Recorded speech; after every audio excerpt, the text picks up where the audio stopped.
Welcome everyone to the final panel of the 2013 Strategic Foresight Forum.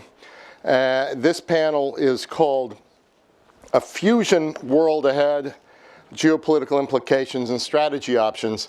I'm going to explain very, very briefly where the world, most of you perhaps know the fusion world comes from. And then we're going to talk about how we can get there in this panel. We have, in the last 2 days, 6 million Twitter impressions. Now, General Scowcroft was saying, well, what does that mean? And I would say, if we could get 2 million more out of this panel, we have a tipping point in global understanding, or something. I also coached him a little bit about what he could say that will get us to 2 million. I don't think he'll say it. It's been a fascinating conference. This has been a great day. I think those of you have just braved this absolutely blizzardy weather outside. Any of you looked outside? We were actually ruminating in the room next door what would happen in the city if you ever had a real crisis, but which is a little worrisome. At any rate, in the Alternative Worlds Global Trends 2030 report, the fusion world was the sort of the world where everything goes absolutely right and within the realm of achievabilities, while the two other worlds were an absolutely terrible world, and then a world called stalled engines, and then a world in between. But fusion comes out of a scenario that had a spreading conflict in South Asia, and it triggers efforts by the US and China to intervene and impose a ceasefire. China and the US find other issues to collaborate on, leading to a sea change in their bilateral relations. This is in the year 2030 or leading up to it, as well as broader worldwide cooperation and global challenges between China and the US. So this is a precondition for fusion, is China and the US getting their relationship to a whole different level. The scenario would only be possible through strong political leadership that overrules cautious domestic constituencies and forges stronger international partnerships. As a result, trust between societies and civilizations would increase. In a fusion world, economic growth resumes as the initial collaboration on security is widened to include intellectual property and innovation, and so on. China plays an increasingly positive role in the international system. It begins a process of political reform, and the growing collaboration among major powers allows global multilateral institutions to be reformed and made more inclusive. In other words, dream on. No, that doesn't say that. It says, in other words, political and economic reforms move forward hand in hand. All boats rise. Emerging economies grow faster than advanced economies, but GDP growth in advanced economies also accelerates. The global economy doubles by 2030 to $132 trillion a year.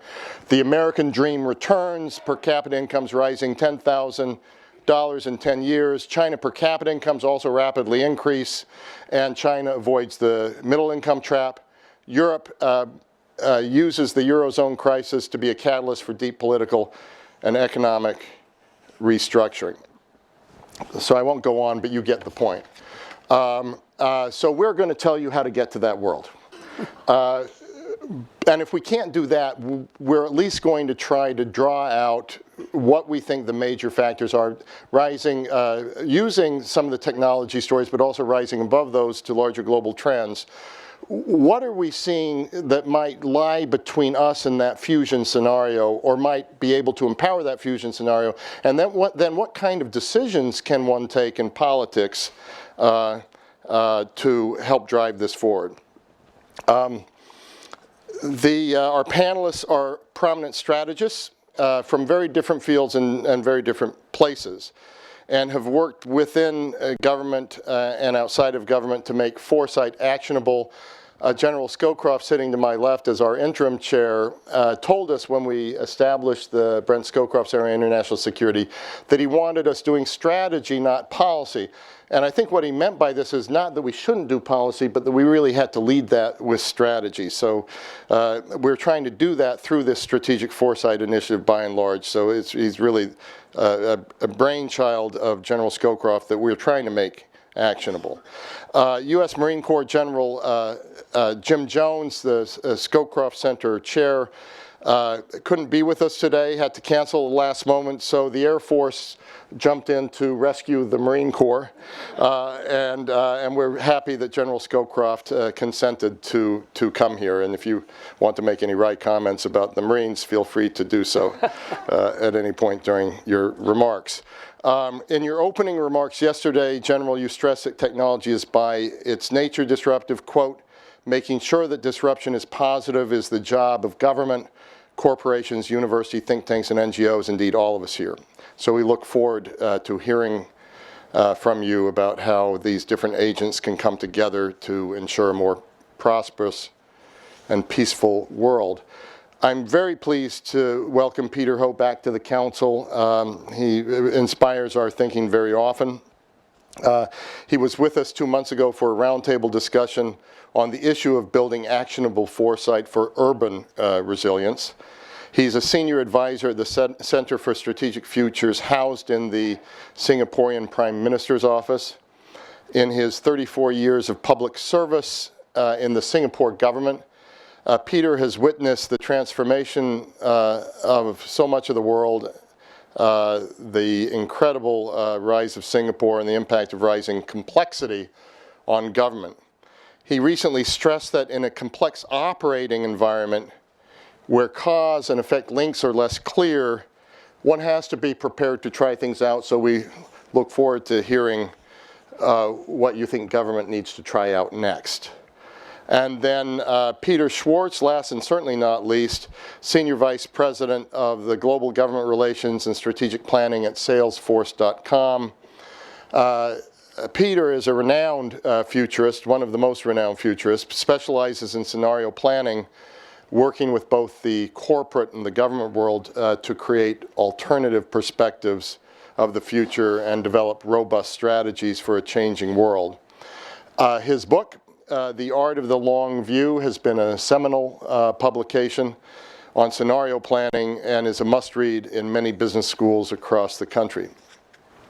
And if you want to get an idea of what the future might look like, Mr. Schwartz, Peter has served as a consultant to the movie Minority Report. So maybe we'll hear from you what you learned from Minority Report or what they learned from you alternatively. I'm going to start with a couple of questions to General Scowcroft. I've asked the other panelists not to sit and wait for me to come to them, but if they hear a comment in my initial questions to General Scowcroft they would like to jump in on, that they should do so. And then I have other questions that are more designed for each of the panelists because they have such different areas of expertise. And I'll ask the panelists to do the same in that kind of situation where they should also jump in there. So let me start with General Scowcroft and a couple of things you've said before at the Atlantic Council about how you're seeing the future of the world. And how that fits into what we've been talking about in terms of the fusion world, and how you think this might drive what decision makers have to face between now and 2030. One of them, and you can describe this obviously better than I can, but it had to do, after Tahrir Square, with observations you made about the politicization around the world. A second observation you've made is around the potential death of the Westphalian world. Not totally disconnected, these two things. And I wonder if you could lead us off by talking a little bit about those observations. Sure, I'd be happy to. Let me start with the Arab awakening, Arab Spring, whatever you want to call it. And I think it sort of is an excellent example of what we've been talking about. The impact of technology broadly, in this case, communications technology, and its impact on the world. Because what happened in the Middle East when a poor fruit peddler immolated himself in protest spread to the whole region immediately. that wasn't possible before. There was unrest in Egypt for a long time. Mubarak was able to keep it under control and so on. It was hard to protest. How do you turn people out for rallies in the public square and so on without the police picking you up as you go door to door knocking for it? Now all you have to do is pick up your cell phone and say there'll be a rally at 10 o'clock tomorrow morning in Tahrir Square, turn out, and you can get 1 million people. That's a fundamental change. And along with that is the fact that now people are politicized who never before thought themselves as part of a government, country, anything else. They just lived the way their families had lived from time immemorial. You inherited whatever you were doing from your father, you passed it on to your son. There was an immutability about life. It was just continuing. Now, they look at modern communications and they say, it's not that way around the world. It's not that way. So all of a sudden, they're politicized and they say, we're being treated like chattel, not like human beings. I'm not saying this is necessarily democracy, qua-democracy, but it's saying we are people, and these guys up here can't treat us as if they own us, because we have certain fundamental rights as human beings. And I think that is the kind of thing which is at work in the Westphalian world. And the Westphalian world is one we've had for about 500 years, and that is the world is divided up into these sovereign states who are completely independent, know no obligation to anybody else, and they fight among themselves. And frequently, especially in the 20th century, which is probably the epitome of the Westphalian system, it was a zero-sum game. Alliances were built to counter alliances, and if I'm stronger, it means you're weaker. And you see the stories all the time. Is the United States losing its power? Well, the whole nature of power is different now, and it's fundamental change. And Egypt is a good case in it. Mubarak is gone. How does Egypt govern itself?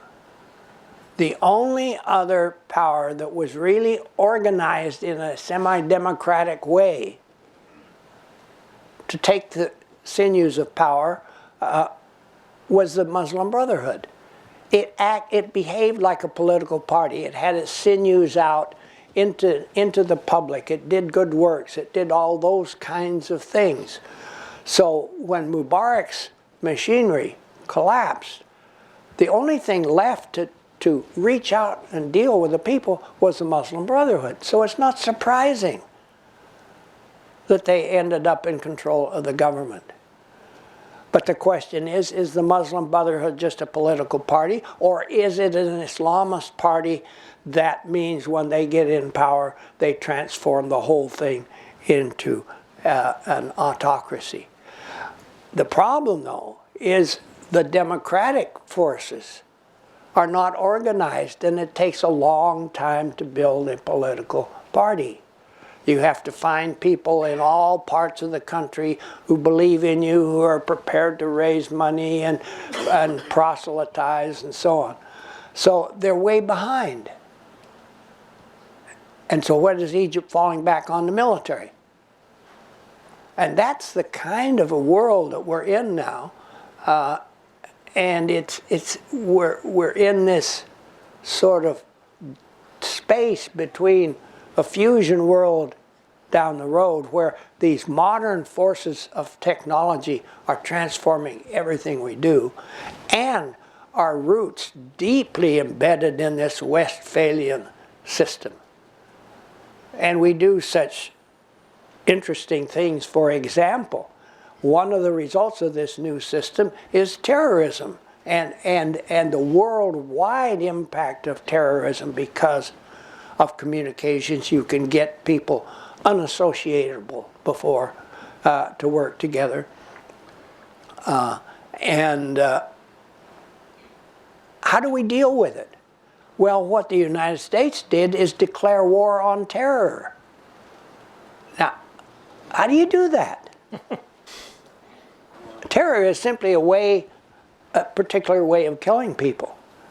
But that's the agony we're in now. We're trying to fight a war on terror, and it leads us to these anomalies of how we treat people, how we treat states, and so on, because we're in this complex world between the old, rigid Westphalian, I'm strong, you're weak, you're strong, I'm weak system, and the impact, especially of communications technology. That was a long answer to a short question. Yes, fascinating opening comments. Can I just add something to that? Yes, please. In 1993, I had the opportunity of having dinner with Mikhail Gorbachev soon after he had been expelled from office. And I asked him, why now? Why did the Soviet Union end now? The economic erosion had been going on for a long time. What created the collapse at that moment? And he said it was the satellite dish and the PC. He said when we could no longer control what people believed and saw, the game was over. You may remember when the near coup happened, they tried to take the Soviet television station, and it didn't make any difference because people were watching CNN. The internet had already penetrated illegally, and so people were seeing the real world for the first time in ways that the Soviet leadership couldn't control. And so I think it even began with the collapse of the Soviet Union. Yeah. I'd like to throw something into this discussion on the future of the Westphalian model, and that is globalization. Because the globalization which we see today, and it's only become really evident in the last 50 years or so, has been enabled by technology. And this is the thing that is breaking down the barriers between nation states. It's not just the internet or the World Wide Web. It's also how people now interact with each other. You know, trade now is enabled because of air travel, because of container traffic, and the manufacturing system respects no borders. There's a global supply chain, so when there are floods, end of 2011 in Thailand, it disrupts entire global supply chains. So the kind of world we are entering is not just reflected in questions about the politics of the sustainability of the Westphalian model. I think it's also a different type of economic structure that is emerging, which is why questions about the future of the WTO, the Doha round, are important things, because these are the questions which are going to determine the direction, whether we're going to achieve the kind of fusion world which I think the NIC report talked about, or whether it's going to be a world divided into silos. So it's, I think, not just technology, but I think it is also a fundamental trend of globalization, which is creating either a fusion type of world or a fission type of world where you have terrorism, politics of envy. So I think we are really on the cusp of having to decide which direction we want to go. And I think this is where we have to start really talking about leadership. Who's going to lead the world and in which direction? Do we surrender the ground to the terrorists, or do we have a serious adult conversation about what we want to do? I think that's exactly right. And globalization is eating away at this Westphalian world, because less and less of the things that a country feels it has to do for its people can be done unilaterally now. Take climate control, for example. If the United States was to put on complete and utter climate control systems and nobody else did anything, it wouldn't matter. So you have to work together to get things done. And that is sort of intuitively different. And I think when we talk about the United States and China, they're always going to struggle. That's old thinking. And it doesn't take account of the impact of technology broadly, globalization, whatever you want to call it. Well, let me raise a question on that and then have all three of you answer, and perhaps starting with Peter Ho now, and General Scowcroft and Peter can jump in where they want to. You're talking about the fusion world and then the danger of the fission world, which is a term I hadn't heard before. So that's a really interesting way of thinking of alternative to fusion. There's sort of two questions in the things that you've been raising in General Scowcroft in your opening comments. One of them is really, are we really entering a Westphalian phase of history? The nation state's a pretty stubborn operating system, and will the rising power of the individual begin to eclipse the power of society? I have a little trouble getting my head around that. But most of all, and I think this is particularly for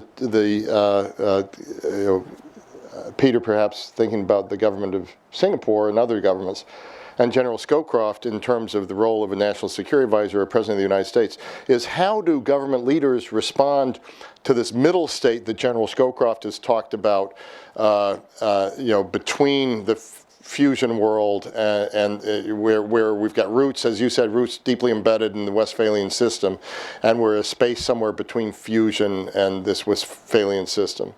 How do government leaders respond to this? And are we over predicting the fall of the Westphalian system? Maybe Peter and then General Scowcroft and Pete. I think it's nice to have a polemical position on this, but my own belief is that we are not going to see the demise of the nation state, certainly not in my lifetime and well beyond that. I think what we are beginning to see is not so much the demise of the Westphalian type of nation state, but the emergence of a new significant entity. And I'm not even talking about the masses of people who do Twitters, but I'm talking about the rise of the global city. And we had some opportunities to discuss it this morning or this afternoon and yesterday. What's the significance of the global city? It's, I think, increasingly important because people are moving from the countryside into the cities. By 2030, I think some studies say 60% of the population will be living in cities. And the cities are going to be either the creators of the global problems because they're so large, or they're going to be the sources of the solutions to these problems. And I think there'll be both. So what I think the issue is global city, nation state. They're going to coexist in a very strange way because global cities in a socio-economic way will be divorced from the nation state. But in a physical sense, they depend on the nation state. So I think a lot of the challenges I think going forward are how do we define the relationship between the global city and the nation state. And when you think about global cities are not like ordinary cities. There are any number of cities because of the rise of urbanization. But the significant ones are going to be those which somehow have positioned themselves to become hubs of something, hubs of ideas, hubs of creative energies, hubs of finance, hubs of business. This is what is driving the world today. And it is not the nation state that is driving it. It is these hub cities, these global cities that are driving the nation state today. So a country like Singapore is also both a country and a city. We say we want to be a hub. And we are not saying we are a hub country. There's no such thing. but we are a hub city. And what we're trying to do, we make ourselves the number 2 container port in the world, very significant air hub, hub for medicine, hub for tourism, hub for research, you name it. You know, this is what hub cities try to do. So the best cities in the world will try to achieve that status. And it is these which will set the pace for the world. But that doesn't remove the need for the nation state. In Singapore, the connection between the nation state and the city state is a very complex one, because the nation state likes to tell a single narrative. You know, it's we've got one identity, we've got one history. A global city is different. A global city is a city with multiple identities, embraces a lot of diversity, and there's no single narrative. But they have to coexist. And in a city-state, it's even more complex. How do these opposing narratives coexist? And maybe you can pick up on anything you've heard here, General Scowcroft, but at the same time, put yourself in the White House looking at this world, and what do you do about it? Well, I think, you know, the world is moving. It's moving away from the Westphalian system, but I don't think we're going to trade one for another. There's going to be a blending. Because take the Islamist movement, terrorist movement, whatever you want to call it. It is eating away at the nation-state system. You can appeal across national frontiers to people with similar grievances. But what are they after fundamentally? They're after a return, culturally, to the early days of the Muslim religion. That's backwards. You know, that's going back. That's not going forward. So there are all kinds of these admixtures of looking forward and what's technology doing to us and how is it changing us. And we're still instinctively very conservative and even reactionary about how we deal with it. So sometimes using modern means to take ourselves backwards. Absolutely. And I think the Islamist movement is a great example of that. They are resisting modernization. And they think Western civilization is decadent. And they need to be protected from it. Although I would add a counterpoint to that, which is a lot of the activity which you see in the real big global cities are blends, eclectic blends of the best you find from around the world. I mean, you can say East and West, but I think that's what's happening. So there will be a tier of cities which will set the pace for the whole world. Which will go around looking and finding the best in Asia, in Europe, in Latin America, and finding these ideas, these technologies, blending them together to create their competitive advantage. But in that process, they are setting the pace for the whole world. So, I mean, I'm sorry to bring you back to the Singapore example, but this is the only thing I can think of.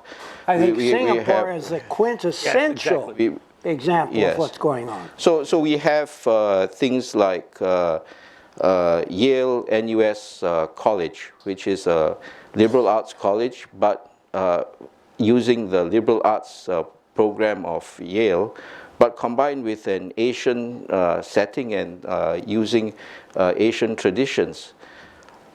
Western General Hospital, Singapore General Hospital, setting up a traditional Chinese medicine operation, big one, within the setting of a Western-oriented hospital. So I think these are the things that these are the things that you see happening around the world. I want to provide a concrete example of, I think, what exactly General Scowcroft was talking about. But I want to say one thing first, if I may, just as thank you to the Atlantic Council for putting me on the stage with these two gentlemen. I think General Scowcroft is one of the great strategic thinkers of our time.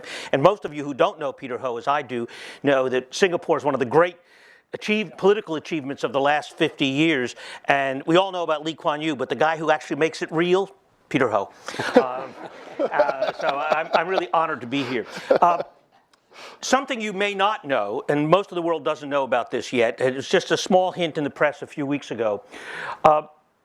The government of China and the United States have been stymied in dealing with each other over climate change because of domestic considerations. If you talk to President Obama or if you talk to President Xi in China, you will find they're both similarly concerned about climate change. But they will both say, yeah, but I have constituencies at home and people at home. I can't really negotiate with you about climate change. We're just simply not going to get anywhere. So what we did in California is when President Xi came to meet with President Obama at Sunnylands, Governor Brown, who has been a leader on climate change for actually 40 years. In California, if you don't know, we use 30% less electricity than the rest of the country per capita because of policies that Governor Brown put in place back in the 1970s that led to much greater efficiency, et cetera, greater use of renewables, and so on. A lot of good things have flowed and is now even doing more. We have a cap and trade system in California, renewable targets, and so on. In fact, we've gotten most of the West Coast to go along with us. So what Governor Brown proposed to President Obama and President Xi was, look, you guys can't deal with this, but we in the states can, and you in the provinces can. So why don't we learn from each other? And so, in fact, beginning in February of this year, there will be a series of dialogues, collaborative dialogues between the provinces of China and a number of the key states, where the reality-based states, that will actually tackle the climate change problem and begin to share and collaborate and develop joint programs of research. For example, the highest priority where we're collaborating is carbon capture and sequestration, where we have huge research capabilities, UC Berkeley, Stanford, and so on. They have a huge problem. So we're beginning to work together. So below the nation state, slightly above the city level, but equivalent, I think the point is very much the similar. We are now finding means of collaboration, almost invisibly, to actually begin to tackle global problems that the nation states, for political reasons, can't tackle. These are great examples of fusion. That's a terrific example. One more question for the group here, and Peter, I'll lead with you on this, and then I'll go to the audience for your comments and questions. In this fusion world 2030, or fission world, or whatever else, how do technologies work with democracy, individual liberty? I attended some of the sessions we've had on these questions at the Atlantic Council and also working with the National Intelligence Council. And there's a group that says, well, the technologies ultimately favor greater liberty for the individual, but we are also seeing that there's a future for tyranny as well. And we're investigating right now what it is, but the state and tyrants have also found ways to use technology.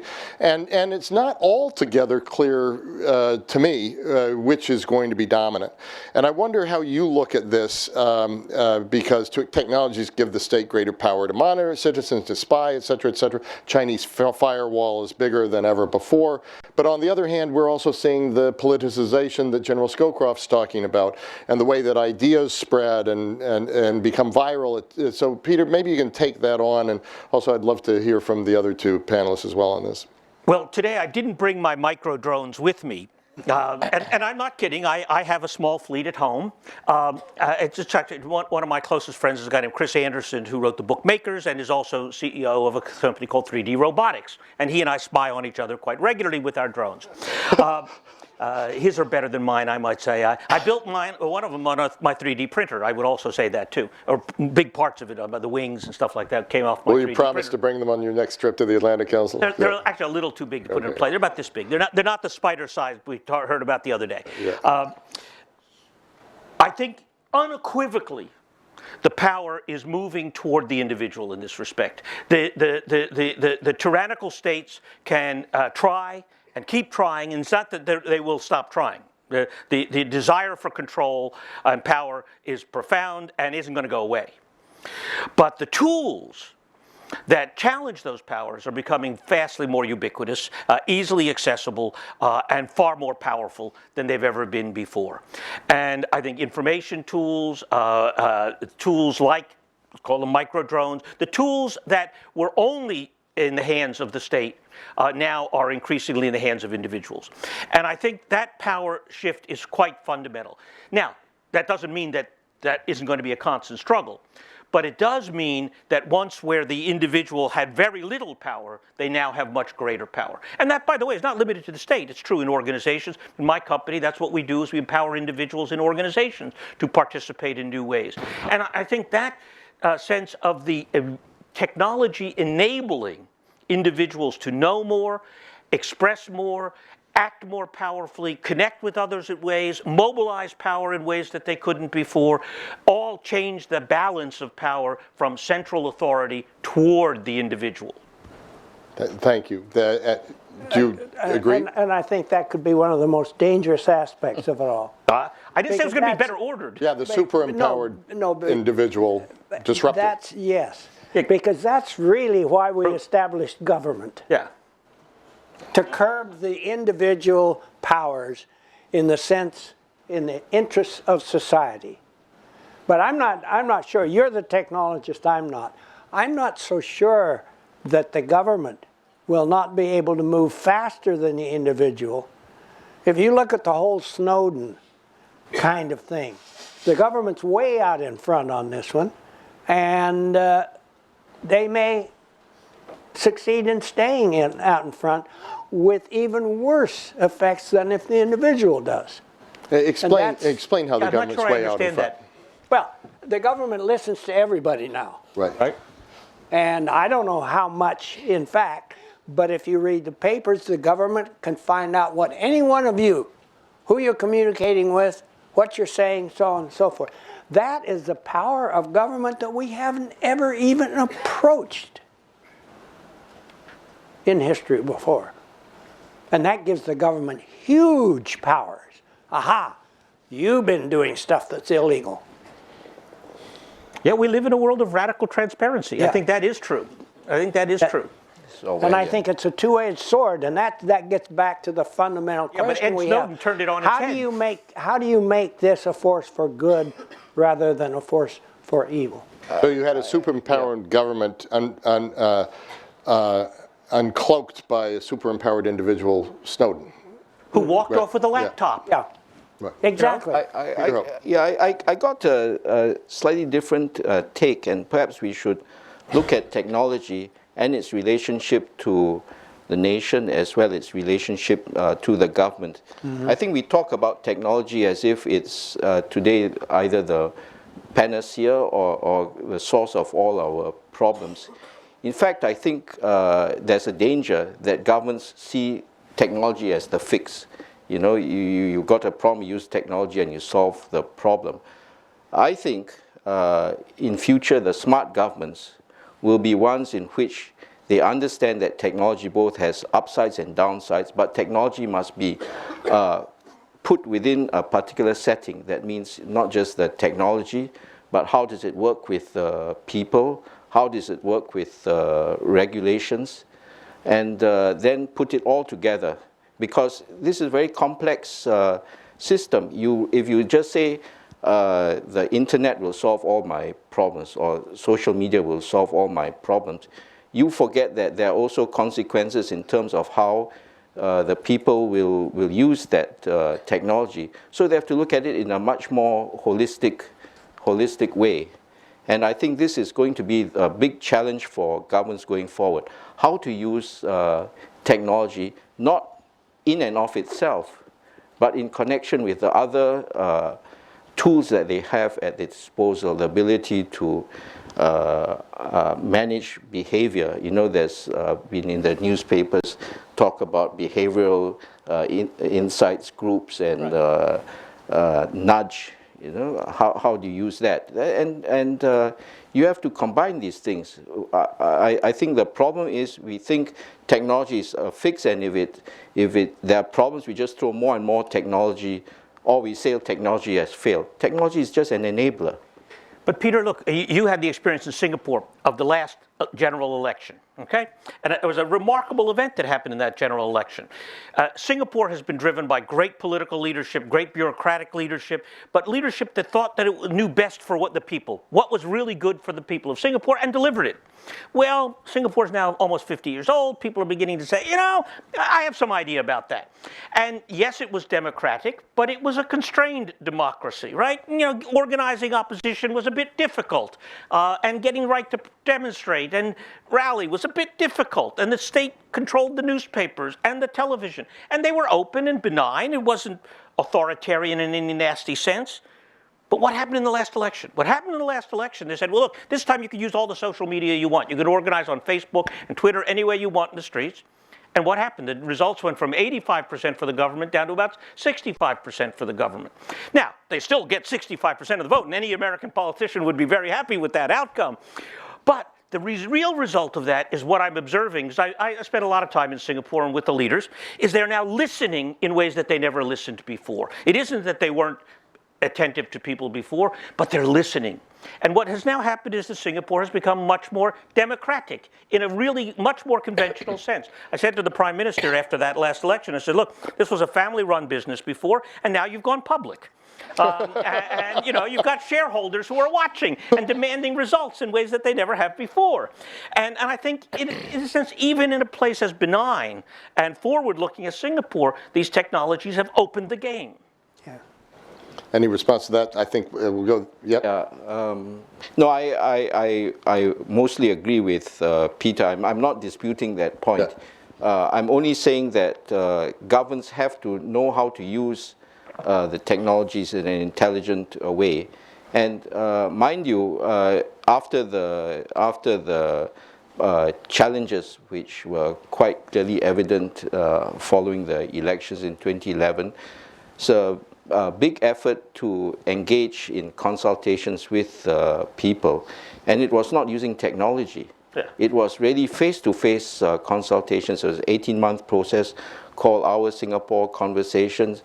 Civil servants, bureaucrats, politicians, people from the street who want to get their views put across, academia, journalists, all coming together and talking and having a series of conversations about what bugs them, what they want, what the expectations are. Not using technology to solve the issues, but using the traditional methods. So this was a point I'm making. You have an environment, you have the technology, but you have to acknowledge what the environment is, and technology is only part of the solution to dealing with some of the issues at hand. General Scowcroft, you've had a close relationship with Lee Kuan Yew for a very long period of time. We can turn this panel into a global Singapore panel. No, I will restrain myself there. But he is the epitome of proper judgment in these times.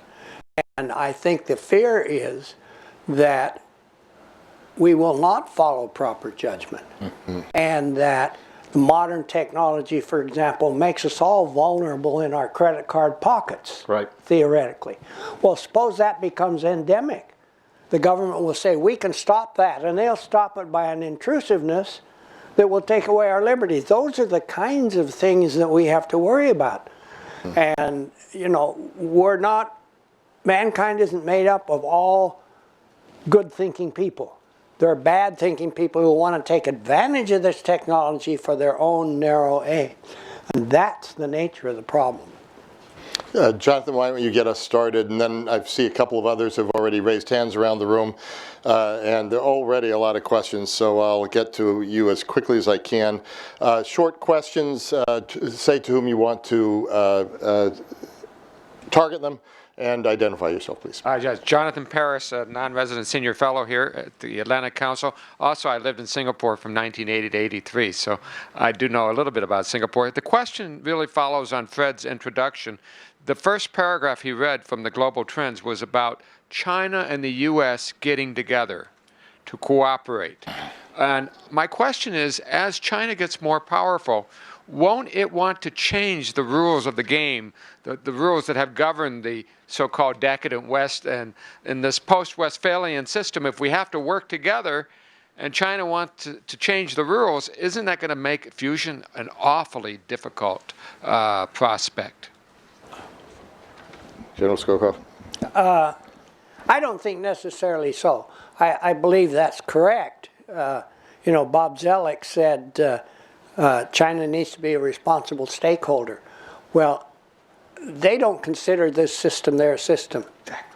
And so that is a real danger. But they're living in this system now.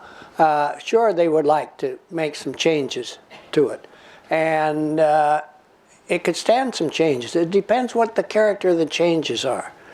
But opposite to that, as I look around the world at the various trouble spots, I don't see areas leading us inevitably to conflict with each other.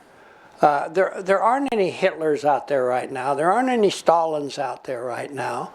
And it seems to me that we don't have unalterably opposed views on the big things that we have to deal with. But do we have to be careful? You bet. Do we have to realize that China has a different intuitive framework? And it's not Westphalia, it's the Central Kingdom. Exactly. And in China, you can't be Chinese if you're not Chinese. In the United States, you can be American, it doesn't matter who you are. Those are very different intuitive ways to think about how we deal with all these problems. Peter, I see you want to pick this up, and as you do, perhaps you can also deal with a related question, which is whether technology is going to be more an enabler or an inhibitor of greater international cooperation, or is it net neutral? On the whole, I think it's net positive, but I'll come back to what the issue is there. I think with China, I think we have to recognize this is the single biggest geopolitical question in some ways of the next 50 years, how the U.S. and China come together, and within the context of the institutional framework that was created post-World War II. So that has to evolve. That was a U.S. order. We created it. The Chinese have now come out of their shell, their Maoist shell. They see this as a 500-year challenge, not just a 5-year challenge, not a 10-year challenge. They want to see the next 50 years as the opportunity for China to really develop. They're very pragmatic. At every opportunity to get it wrong, they keep getting it right. And so I think the risks, are real, and they're more likely to be risks of misperception and the kind of errors that happen, that get fed back and forth of misperception in the media and so on that can amplify conflict. But I think General Scowcroft is absolutely right. You see something underway right now. China needs resources. In the old days, it would have sent armies. Today, it sends business people and buys access to resources in China, in Africa and Latin America and so on. And it plays hardball, and it doesn't always play nice. I don't mean to say that it's all sweetness and light, but it ain't sending its armies. It's sending yuan. It is buying its way in. It's playing by the rules of the game of a modern economy. So I'm actually reasonably optimistic. And I had the opportunity to ask, I think, another great general not long ago, suddenly his name escaped me. What? Thank you. Colin Powell. Thank you very much. Colin Powell about the question. And Colin, who's an advisor to our company, basically made the point, says, look, he's dealt with the Chinese for many, many years, and his view is exactly the same. That is that the pragmatism of the Chinese and their profound desire to not blow it by creating a conflict with the United States is such that they will do everything in their power to manage the economic development of their country, their place in the world, which they want to be treated with respect, in such a way as to avoid conflict with the United States. That is the worst possible outcome from their point of view, would be a war with the United States. By and large, for most questions, I won't want all three answering so we get more questions in, but given your proximity, Peter Ho. No, I agree with General Scowcroft's characterization of China. When you look through the lens of a civilization with thousands of years of experience, what do you think they have learned? They are not a hegemonistic power. They have always operated more or less within their boundaries as we understand it today. And those who have tried to conquer China have ended up being absorbed into China. But what have they learned from their thousands of years of existence is that when the center is weak, they have a lot of trouble. Millions of people will die, there will be famines. When the center is strong, that's when there's a flowering, everything becomes possible. So they're going through a particular phase where the possibilities are there. Get a strong center. They are contending also with new forces which they have not had to deal with, which include the forces of the social media, plus some new challenges of globalization. Yet I think the basic instinct is there. Keep the center strong, then everything is possible. They are not interested in creating trouble anywhere in the world. They just want to solve their own problems, because if they solve their own problems at home, they will have a strong center. But that's the first precondition. Many ascribe motivations to the Chinese which don't exist, because they are looking at through the lens of a different culture, different historical experience. So I agree. You know, the Chinese are not going to try to create trouble and have conflict if they can at all avoid it. Of course, there are possibilities of accidents, but I think generally the trend is, let's focus on our domestic challenge, which is social harmony and growing the economy. Those are their two requirements. Yep. And that's all. And so when one looks at a new defense space, it's growing out of those issues. No, the new defense space, I think, has a bit more to do with, you know, I'm an economic superpower already. There are certain things, there are certain trappings that must go with power. You know, some respect, and I don't think, you know, they will use it. For example, I think they've got big interest in protecting their sea lines of communication. So that alone, I think, becomes a justification for building up a blue water navy. I'm not saying they're not going to use it in other ways, but there are always multiple reasons why things are done. And in China, certainly there's an economy of effort. You do things for many purposes, not a single purpose. Thank you for that insight. In the back. And I'm going to get to people as close to the order that I'm seeing them as I can, if I can remember it. So. Yeah, thanks very much. Andrew Patterson, non-resident senior fellow here. I want to get the two Peters into it on development models, because I think there are development models even within the same country, the United States, that differ markedly. Peter Schwartz was left off the hook, I think, too easily by Peter Ho when he talked about the California model, and particularly applied to climate change and energy. The California model in the Southeast is treated with derision because Governor Gray Davis was recalled, and there were massive bankruptcies by PG&E and the merchant power collapse. You didn't mention those. The Southeast is more, I would submit, like the Singapore model. It's directed from the top down, it has surplus electricity margins, and they're very comfortable with that. Different development models within the same country. Isn't that direction where we're headed rather than one or the other? Well, as far as the specific case that is being referred to was that Governor Gray Davis, who helped oversee the deregulation of the electricity industry, got caught out when a very flawed model of deregulation was put in place that was built on a view of the past of the electricity industry rather than its present or future. And it was a flawed piece of legislation, frankly, that created the opportunity for Enron and others to play a really nasty game that produced electricity spikes that undermined actually a reasonably corrupt governor in the form of Gray Davis. Gray was not among the most competent. Having said that, in fact, the electricity deregulation opened up the game in a rather fundamental way that is now actually doing reasonably well. Having said that, it was a serious mistake in the way it was put together. But it wasn't Governor Brown, and you're right, it was Gray Davis, and that was the issue. But I don't think that says anything about the development model. I think it was a flawed example. I'd like to add something about, I'm not sure whether this is so much a debate of whether this development model or that development model is right. In the end, the governments have to make certain decisions. If they want to leave it to the private sector to organize things, fine. If they want to take charge and control it from the top, that's also fine. But I think one of the big challenges for all governments going forward is this. We are entering a phase of great volatility, great uncertainty, and great complexity.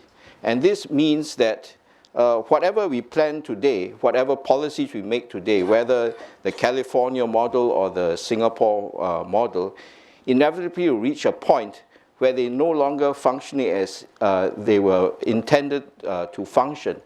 And this then requires certain skill sets in government. One is a skill set to recognize when what you did is no longer working and then make course adjustments.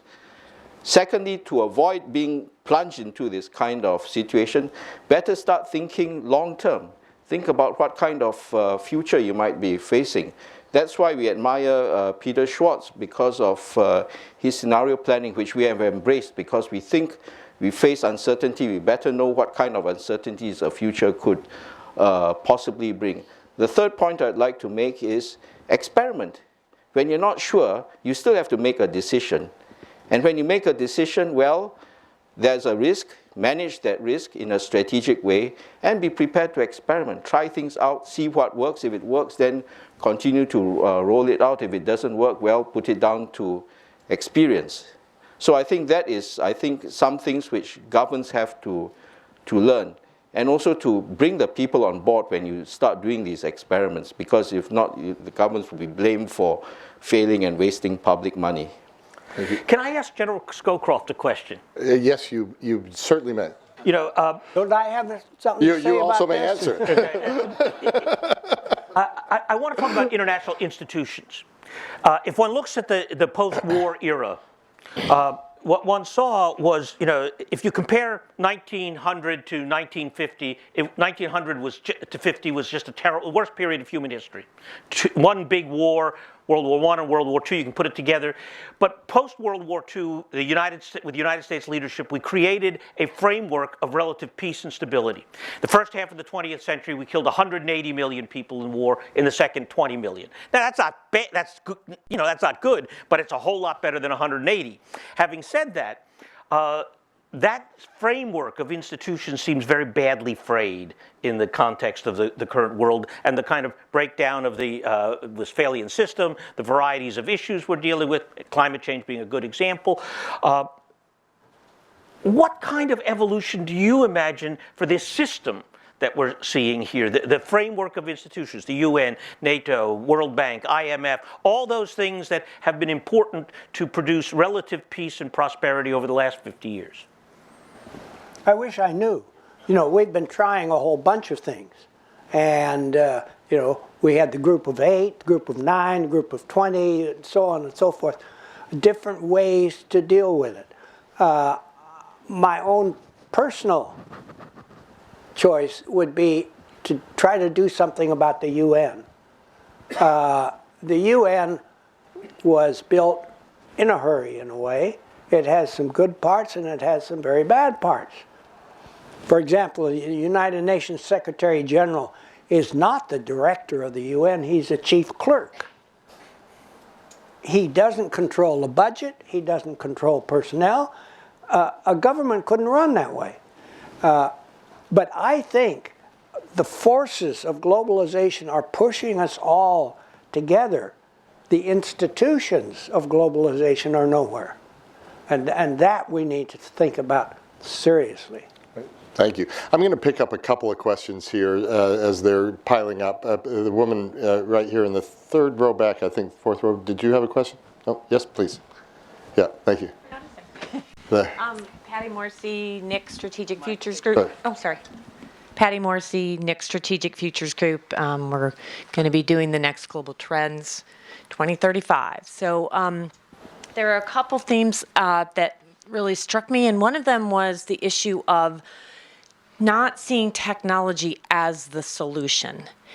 And it reminded me of sort of an internal methodological struggle that we're having regarding this whole idea that big data is sort of the answer. We can just look at it as so much data that these things will pop out and we'll understand the future.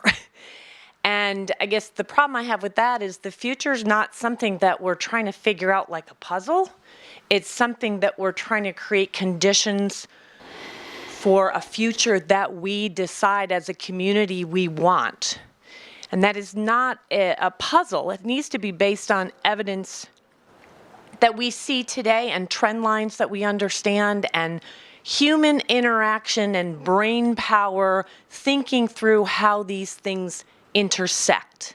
So it really resonated. I think it was Peter that said, don't see technology as a solution. And it wasn't in this exact same context, but it's something that we're struggling with in the intelligence community, because the easy answer is, let's just suck up all this data and figure out an algorithm that'll tell us what the future is going to look like. And I would suggest that is the complete wrong mindset to approach development of foresight in a world where the security challenges are global, and we need to work on them together as an international community and develop a common knowledge base that we can provide to our policymakers so that they make decisions based on sort of a sheet of music about future possibilities that we've developed together. So I just want to get your thoughts on that. Thanks. So let's park that for a second. Really a question of whether the intel community is going about this in the right way, and whether big data and this sort of thing provides a solution or not, or something in between. Steve Grunman. I know, yeah. Thank you. Steve Grunman. I'm the Lund Fellow here at the Atlantic Council. I'll try to be as brief as possible. What I'm after is your sense of whether realization of the fusion world will be better encouraged by leveraging this information and communications revolution in the direction of big scale or small and distributed scale. What do you mean? Because I've heard in this conversation, I'll take another paragraph just to explain what I mean. I've heard in this conversation that there are two, and I would regard them as diametrically different or opposing implications of the information communications revolution. One is it creates reach and capacity for managerial control, but the diametric of that is it also gives, I'd put it this way, enables efficient organization at much, much smaller scale. In some sense, in my view of the nation state, the Westphalian world is that, the technologies of the Industrial Revolutions kind of made that scale efficient for people, politics, economics, et cetera. The information revolution has enabled something different, and what I want to get to is the policy implications. Should we, if we want to create a fusion world, be, as a matter of public and international security policy, be allowing for and maybe even encouraging fragmentation, if we think that is a more stable underpinning given the technologies at hand, or actually concentration and bigger scale solutions to problems? And let me just pick up one more. So the author of Global Trends 2030, Matt Burrows. How do you do political leadership in this world?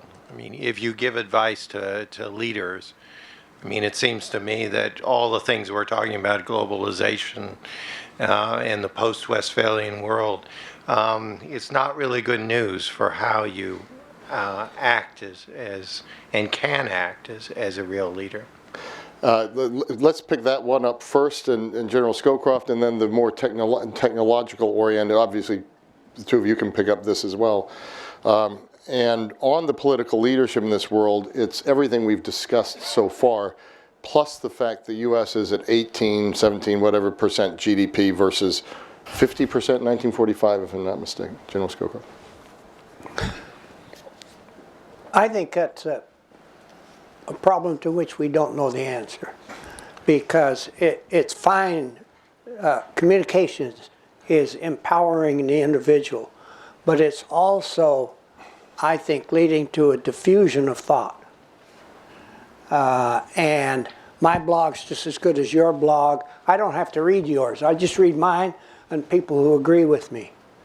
And we've got an atomization of receipt of information. And I think that's reflected in the Congress. It's harder and harder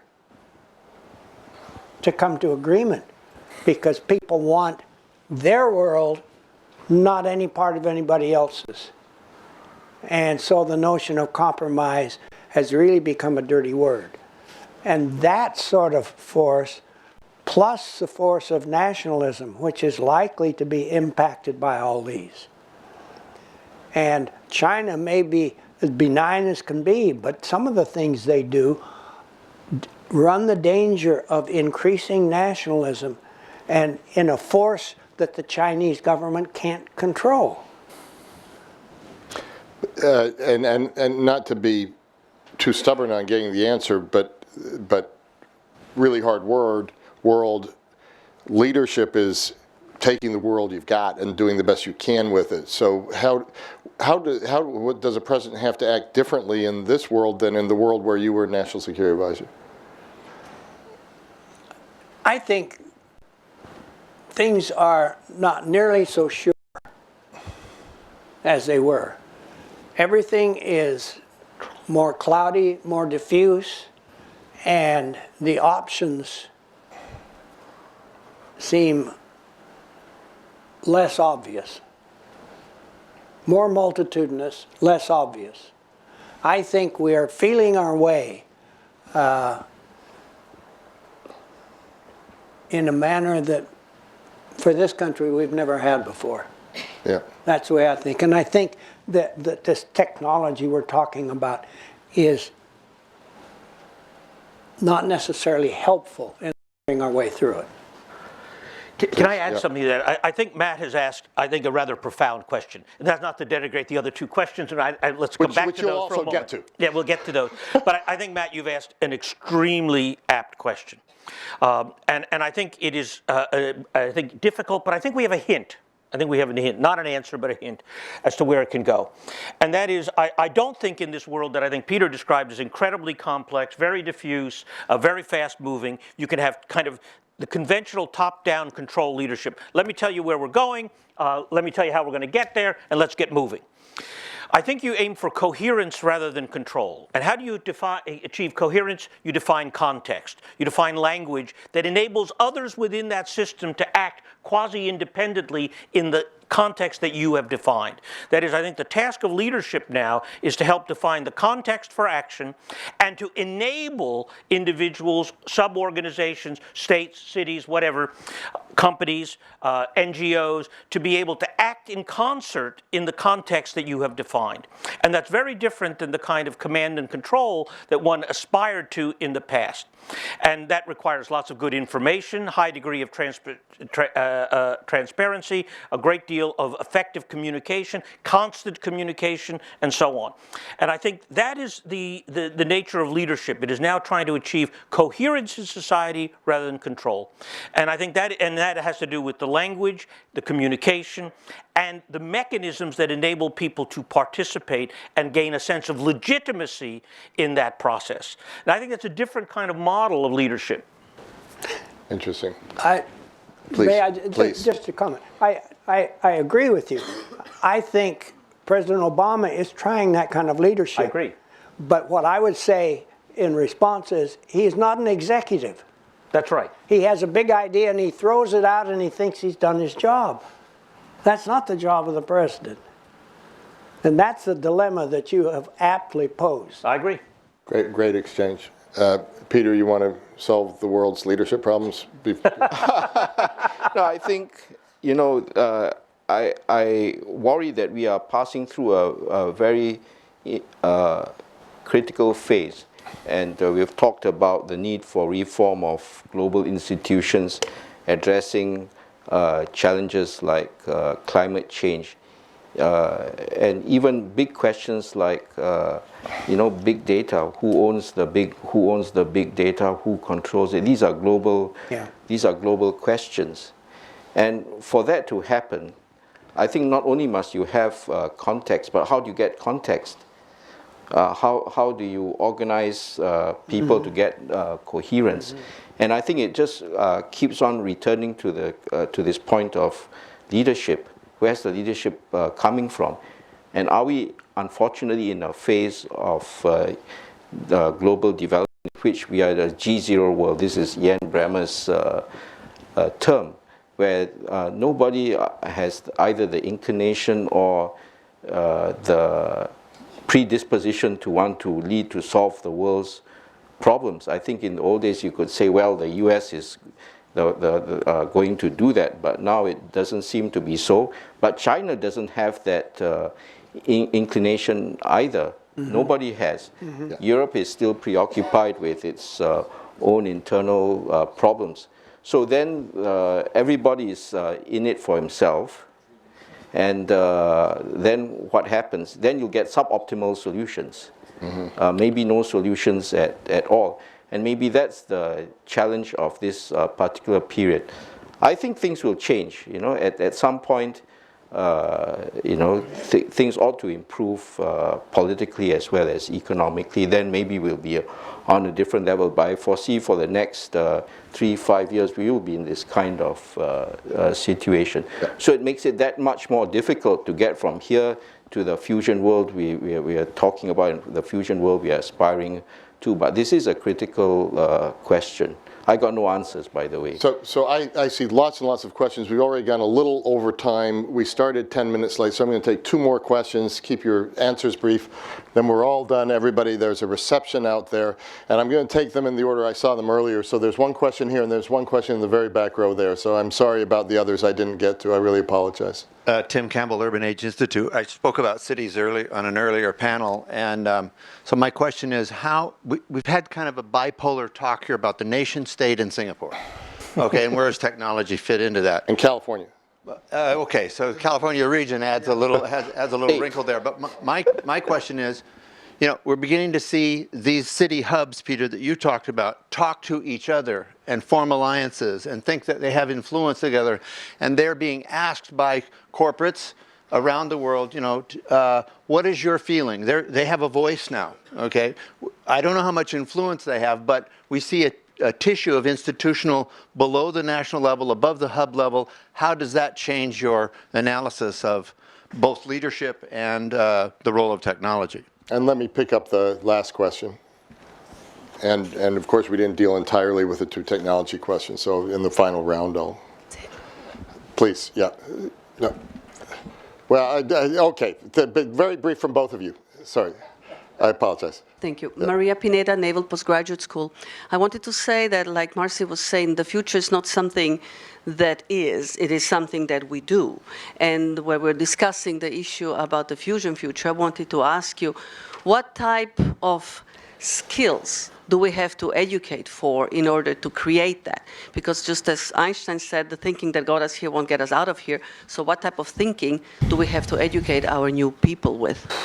And then and I know we won't be able to wrap everything into here, but you can listen to the questions and decide, and cherry pick in your final comments, please, in the very last. Yes, Joe Browder. I'm an advisor to Changsha Institute, a Chinese think tank. I just wanted to make an observation about the California discussion here, because it's true that California is poised to have a tremendous influence on China, but it's not at all because of the climate change issues. The Chinese are in such an emergency situation over public health that they're reevaluating all of their energy investment strategies to try to figure out what they can do that will actually reduce particulate matter, not deal with greenhouse gas emissions. And there will probably be consequential reductions in greenhouse gas emissions because of their choices of technologies that have a priority for improving public health. But it's not about climate. And the California people who are being most useful to China now are people like Alan Lloyd, the former chief scientist of South Coast Air Quality Management District, who has long been doing other things. But those are the relationships going on with China academically and with American and European companies that are, in my mind, having the greatest impact on China's greatest problem right now. Thank you for that comment. So it's a mixture of comments and questions. 2 minutes or less going from left to right. And in all of this you've picked out, if you can help us end this panel with the one thing you think is most important to fix or solve to get a fusion world. So starting with Peter Schwartz on the left, and then let's work right. Well, just a brief comment on that. Alan Lloyd's a terrific guy, and I share your point of view. It's not just climate change, it's other issues as well. I live in the Berkeley Hills. I can see the effect of pollution on our sunsets coming from China. You know, we call it China red sunsets, you know, and it's literally China red in that respect. Having said that, I think I want to have a brief comment on the methodology question and technology and how you forecast that. In the latest issue of Foreign Affairs, there's a simply dreadful article that I highly recommend by Alan Greenspan on why he got the financial crisis wrong. And that is, he discovered post facto that not all economic actors are entirely rational, and that his model didn't include irrational boom-like behavior, why people would do that. And so he just couldn't imagine it. Now, I happen to have been in the room with Alan Greenspan in 2000 when the Council on Foreign Relations recommended to him that he ought to think about uncertainty and so on. This was after the '97 financial crisis. And Mr. Greenspan said to the team from CFR, I was there, he says, we don't need to think about uncertainty because we now can manage the world in such a way that we will never have another financial crisis. Not possible, and massive denial. Now, I use this example because, in fact, it really is unpredictable. And this goes to the question of what kind of skills. It is living with uncertainty. And it is the recognition that we live in a world of incredible complexity. And so when you ask what's the one big thing, it is humility about control. And that is, it is that recognition that we have now set in motion at a global scale a civilization that is incredibly complex, moving incredibly fast, innovating in constantly surprising ways, creating challenges that are enormously consequential. And political leaders who believe that they can actually control the situation are profoundly dangerous. And political leaders who are somewhat humble in the face of that complexity, but have the capacity to define the context for people to be actually able to solve problems at the appropriate level, I think are the kind of leaders that will actually be able to move the world toward that fusion reality. Thank you. Peter Ho. Well, since we've already disposed of the big challenge of leadership, I'd like to bring it down to another level, which is a term which we have not heard very much in this 2 days, and that is good governance. Because if you can't have good global leadership, strong global leadership, I think at least cities, nation states should aspire to have good governance. But it's a good governance of a particular type. You know, it's not a government that knows all the answers. In fact, as we enter this period of great complexity, no government has the monopoly of wisdom, and they have to engage their people, people within the system, people outside the system, experts from around the world, to get insights which will help them look at the big problems they're going to face in its entirety. And I think that is a new skill set of good governance, which the best are going to find ways to do, and the worst will just ignore these complexities. Then they'll have a lot of problems. So I would say let's look, if we can't get good global leadership, let's get good governance at the nation-state level and at a city level. So Peter Schwartz wants humility about what we can govern, and you want better governance. And so let me turn to General Scowcroft for a final word. I think the answer is judgment, but I don't know how you teach judgment. That's one of the problems. All right, let me use two examples. One is Lee Kuan Yew. And Lee Kuan Yew practiced what I would call guided democracy for a long time. And he controlled it. He could have turned out to be another Hitler, for example, or Stalin or something. He didn't. He used it to develop the city-state of Singapore. Nelson Mandela spent 27 years in jail. He could have come out full of vitriol to overthrow a hated system and so on. Instead, he reached across to de Klerk. They fused the government and introduced modern. It's judgment, and I wish I knew how to teach judgment. Boy, I think that's a great way to close on this day of Mandela. And we've been talking a lot about the rise of individual power, but perhaps what we need to talk about now is the rise of individual judgment. So thank you so much for closing on that. So we're going to wrap up now. I want to thank all the speakers again, and all of you for being with us today. As I said, reception outside, please join us. You online monitoring us, go to your refrigerators. Our panels yesterday and today were primarily based on the work of the Strategic Foresight Initiative, which we've created here, being well guided by the Vice President of the Atlantic Council and Director of Scowcroft Center, Barry Pavel. Matt Burrows running the Strategic Foresight Initiative and his crack team, and so great work that you've done. We're looking at a number of topics over the next year. We won't only look at these, but as you have ideas on these, please help us and help us think these through. Development innovation, we're going to take a hard look at. The future of tyranny, not just the future of democracy, but also the future of tyranny. We talked about it some on this panel. Long-range scenarios for the Middle East and North Africa, as we're all caught in the moment. How do we actually look beyond that and think through long-range scenarios? Food, water, energy nexus in the global Atlantic. And very importantly, we'll be putting together a global trends report that we hope to release, I think, Matt, next December at this time. And the idea there is to get in front of the next U.S. political election to see if we can actually influence the debate among the candidates as we start getting there and rise their perspectives to a more strategic one of, informed by global trends. So thank you all for being here. Join us for the reception, and we hope to see you during the year and also next year at the same time.